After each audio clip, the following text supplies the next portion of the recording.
Hello viewers, I'm your host Pratiksha Mishra with another episode of South Asia Focus.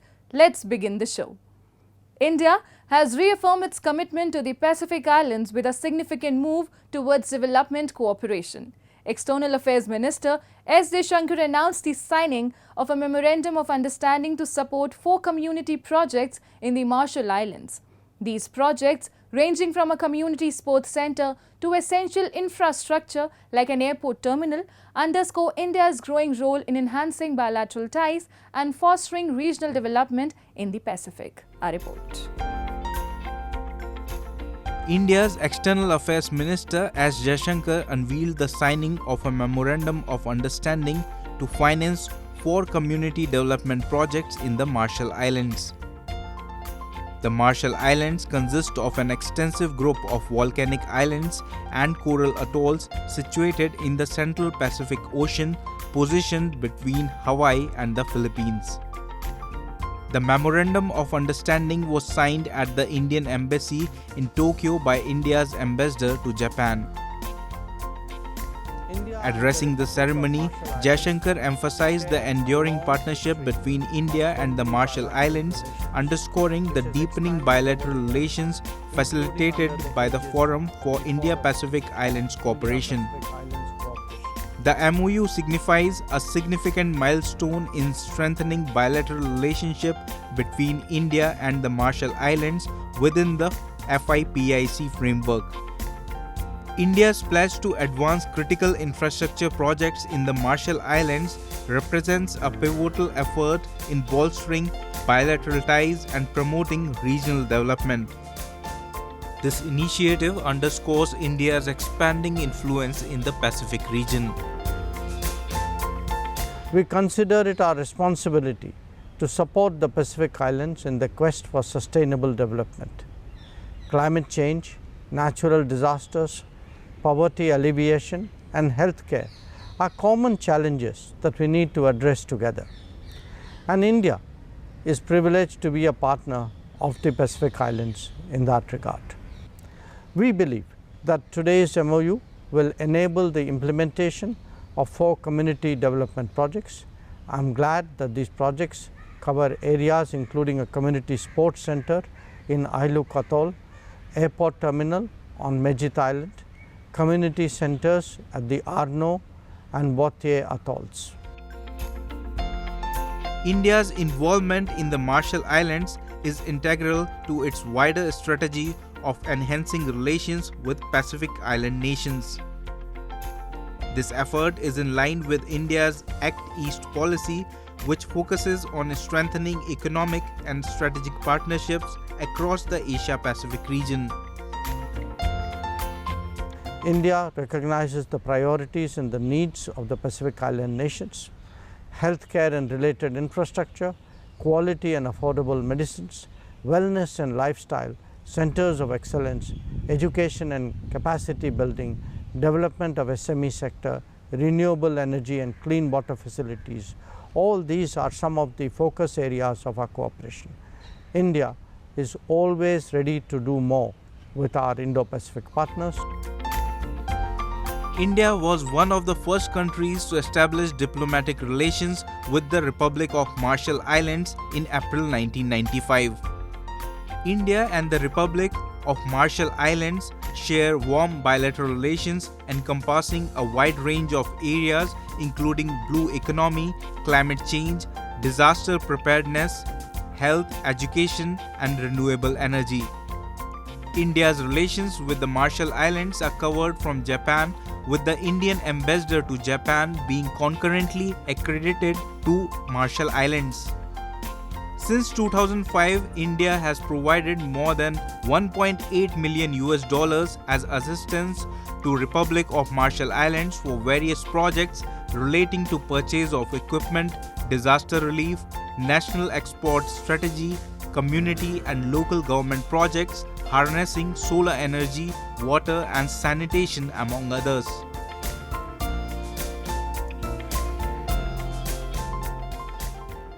Moving on. Protesters in Muzaffarabad city of Pakistan-occupied Jammu and Kashmir are demanding urgent action from authorities. They are calling for the widening of a crucial road, citing severe traffic congestion and deteriorating conditions. They claim these issues are not just inconveniences but have led to accidents, especially affecting children commuting to school. Moreover, concerns extend to environmental damage caused by heavy traffic and unauthorized hill cutting, violating regulations and posing health risk. A report. A protest took place in Muzaffarabad city of Pakistan-occupied Jammu and Kashmir, demanding the widening of the Shaheed Gully to Gadi Habibullah Road. Protesters highlighted severe traffic congestion, deteriorating road conditions, and health issues caused by the road's narrowness. Children struggle to commute to school due to frequent traffic jams, which have led to several accidents. Manzoor Ali Shah and other speakers warned the government that without immediate action, a larger protest movement with widespread support would be mobilized. बारह ये मसला हमने उठाया, इंतज़ामिया से भी उठाया और दीगर ज़िम्मेदारों से भी उठाया, सियासी क़यादत से भी उठाया, लेकिन इस मामले को मतलब इस हल नहीं किया गया। जिस तरह बाकी मामलात रियासत के अंदर चलते हैं, इसी तरह इसको भी रद्दी की टोकरी में फेंक दिया गया। तो मजबूरन हमने कोशिश की है कि ये थोड़ा सा हमने एहतजाज किया है। इसमें बच्चे जब स्कूल आते हैं तो ये भी ट्रैफिक उनके लिए भी मसला पैदा करती है और कीमती जानें भी ज़ाया हो चुकी है। इंतज़ामिया के इल्म में है ये बात, लेकिन ये खामोश हैं। तो आज हम ये कोशिश कर रहे हैं ताकि हुकूमत की ज़बानों तक ये हमारी बात पहुँचे। Protesters voiced concerns that heavy traffic has severely damaged the sewage system and road infrastructure. They recommended halting heavy traffic to prevent further deterioration and potential risks. Additionally, they noted that some individuals are using machinery to cut into hills or mountains, violating Supreme Court guidelines. This activity pollutes the environment and poses health risks by disrupting natural habitats and ecosystems. और इसके ऊपर जो heavy traffic चलती है, जिसकी वजह से बारहा इसकी सेवरेज भी तबाह हो गई है और रोड भी तबाह हो गई है। इस हैवी ट्रैफिक को बंद किया जाए और सुप्रीम कोर्ट ने जो अहकामात दिए हुए हैं वो ये है कि ये जो शवाई नाला है यहाँ से सिर्फ लूज़ मटीरियल को उठाया जाए, लेकिन कुछ लोग जो है मशीनें लगा के जो पहाड़ों की कटिंग कर रहे हैं इसको भी बंद कर होना चाहिए, जिससे मालियाती आलूदगी फैल रही है और लोगों के अंदर जो बीमारियाँ हैं वो फैल रही हैं। The worsening infrastructure in Pakistan-occupied Jammu and Kashmir affects disaster preparedness and response. In a region prone to earthquakes and landslides, robust infrastructure is crucial for effective evacuation and relief efforts. However, inadequate infrastructure and poor roads complicate emergency response, increasing community vulnerability during crisis. Let's now move to Nepal, where KP Sharma Oli took oath as Prime Minister amidst the country's fifth leadership change in as many years. Leading the moderate Communist Party of Nepal, UML, Oli aims to foster stability crucial for economic growth and job creation. His appointment follows the removal of predecessor Pushpakamal Dahal, who failed to secure parliamentary confidence after a tumultuous tenure. Nepal, since abolishing its monarchy in 2008, has witnessed frequent shifts in government, now seeing its 14th under Oli's leadership. Take a look.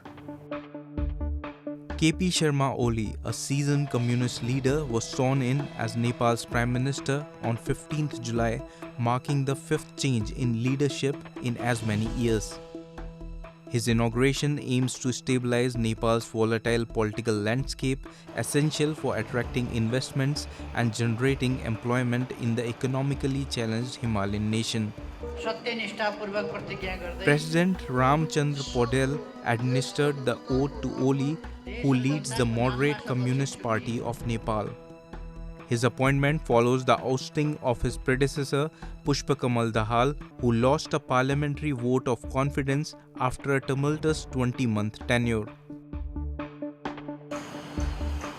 Since abolishing its 239-year-old monarchy in 2008, Nepal has grappled with political instability, witnessing the formation of its 14th government under Oli's leadership. Oli, a former prime minister twice over, secured a majority through a coalition with the centrist Nepali Congress after his party withdrew support from Dahal. Dahal, a former Maoist rebel leader, failed to muster the required 138 votes in the 275-member parliament to stay in power. With 63 lawmakers supporting him, 194 opposing and 1 abstaining, his bid for confidence was decisively rejected by Parliament Speaker Dev Raj Gimre. सम्माननीय प्रधानमन्त्री पुष्पकमल दाहाल प्रचण्डले प्रतिनिधि सभाबाट विश्वासको मत प्राप्त गर्न राख्नुभएको प्रस्ताव अस्वीकृत भएको घोषणा गर्दछु। The political instability in Nepal often arises from coalition governments formed with multiple parties, leading to frequent disagreements and shifts in political alliances. Nepal is diverse ethnically, culturally, and regionally, which contributes to political fragmentation. Different ethnic groups and regions often have distinct political aspirations and grievances, leading to tensions and instability. Nepal adopted a new constitution in 2015, transitioning from a unitary to a federal system.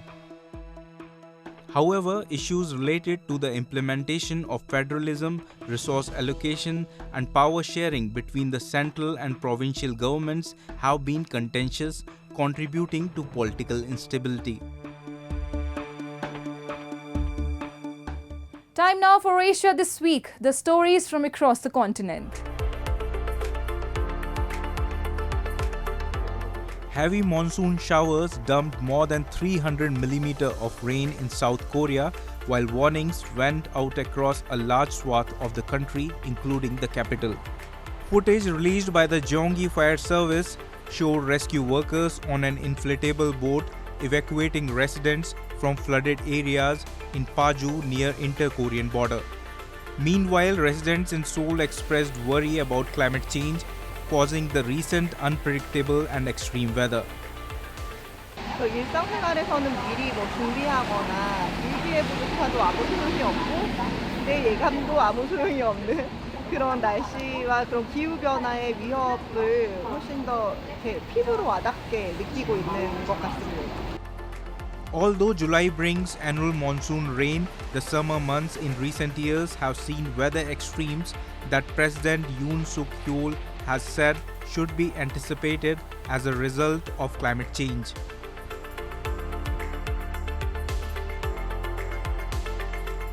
Russia and Ukraine exchanged 95 prisoners of war each in the latest such swap after the United Arab Emirates acted as an intermediary. Russia's defense ministry, in a statement on the Telegram messaging app, said the returning Russian soldiers would be flown to Moscow for medical examinations and physical and psychological rehabilitation. It said the freed troops had faced mortal danger in Ukrainian captivity. Ukrainian President Zelensky said that the freed Ukrainian prisoners were members of the Ukrainian Armed Forces, the National Guard, and the Border Guard Service.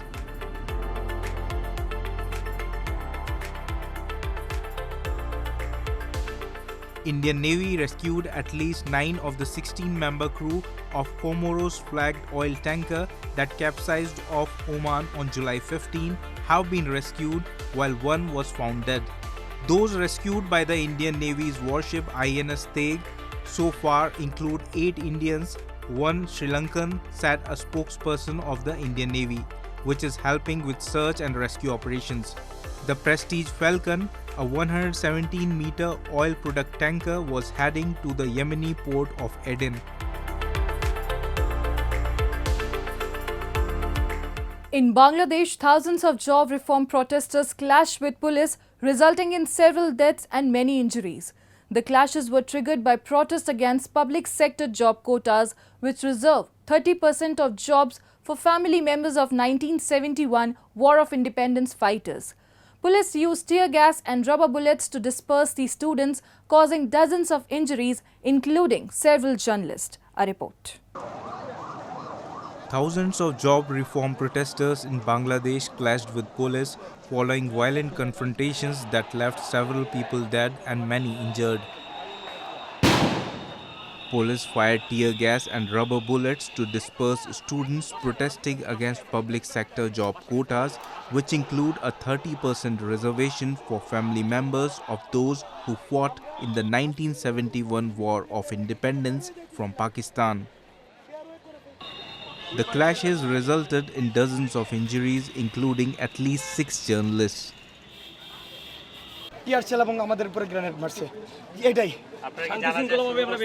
আমরা জানাজা শেষ হয়েছিল সামনে এবং পিছে দুই দিক থেকে শেষ করে বের হচ্ছিলাম The new quota system is intended to honor and support the families of freedom fighters who contributed to the country's liberation.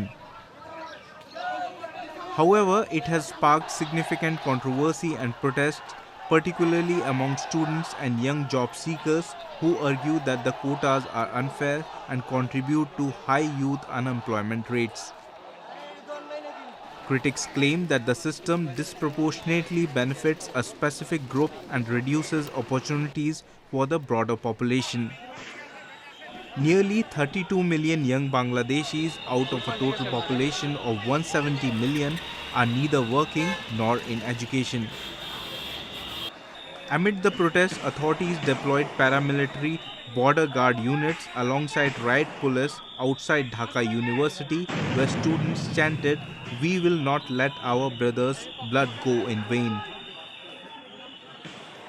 কিভাবে সরকার এটা বলতে পারে যে রাজনৈতিকীকরণ করা হচ্ছে, যেখানে প্রথম থেকেই আমরা বলছি যে আমরা সাধারণ শিক্ষার্থী, আমরা চাচ্ছি যে একটা দেশে কিভাবে, এটা তো একটা ন্যূনতম কমন সেন্সের ব্যাপার যে একটা দেশের 100%-এর মধ্যে 56% কখনো কোটা থাকতে পারে না, কখনো থাকতে পারে না। কোনো সুস্থ একটা দেশে, সুস্থ সমাজ ব্যবস্থায় কখনো 56% কোটা এটা মেনে নেওয়ার মতো না। The government of Bangladesh indefinitely closed all schools and universities following clashes that left several people dead. Armed cadres and activists of the ruling Awami League, along with its associated student wings, took to the streets nationwide to counter protesters demanding the removal of the government job quota system. Brandishing sticks, bats, helmets, and even handguns, the cadres labelled the protesters as traitors, leading to confrontations in multiple locations across Dhaka. Protests have intensified after Prime Minister Sheikh Hasina refused to meet the students' demands, citing ongoing court proceedings. Since July 14, her party supporters have gathered and confronted the demonstrators who had blocked major thoroughfares in Dhaka, demanding a revision of the government job quota system. Devotees gathered for the Bahuda Yatra in India's city of Puri as deities returned to the Jagannath temple, marking the conclusion of this sacred festival. The Bahuda Yatra, or Return Car Festival, is a spectacle of devotion as thousands of devotees come together to pull the chariots of Lord Jagannath, Devi Subhadra and Lord Balbhadra. The deities departed the Jagannath temple on July 7th, travelling to the Gundicha temple, their revered birthplace. After spending a week there, they made their return journey, celebrated as the Bahuda Yatra. Take a look. Thousands of devotees gathered to pull the chariots of the sibling deities Lord Jagannath, Devi Subhadra and Lord Balbhadra during the Bahuda Yatra or the Return Car Festival in Jagannath Puri. The deities had departed from the Jagannath temple on July 7th for the Rath Yatra, travelling to the Gundicha temple, which is revered as their birthplace. After spending a week at the Gundicha temple, the deities made their return journey to the Jagannath temple. This entire pilgrimage is celebrated as the Bahuda Yatra. The annual Rath Yatra or the Chariot Festival begins with the Snan Yatra, a bathing ceremony where the deities are bathed with 108 pots of water. Following this, the deities remain in seclusion for about 2 weeks. आज ज्येष्ठ पूर्णिमा में भगवान श्री जगन्नाथ महाप्रभु रत्न सिंहासन छोड़ करके महार में दरवाजे मंदिर के प्रांगण में जो स्नान मंडप है, इस स्नान मंडप में आकर बैठ गए। क्यों ना, जैसे जिस जाति धर्म निर्विशेष में जो भी आए, क्रिश्चियन हो, मुसलमान हो, बहाई हो, जो भी हो, कुछ हो, सब लोग भगवान को चर्म चक्षु में आज दर्शन कर पाएंगे मंदिर बाहर में खड़े होकर के।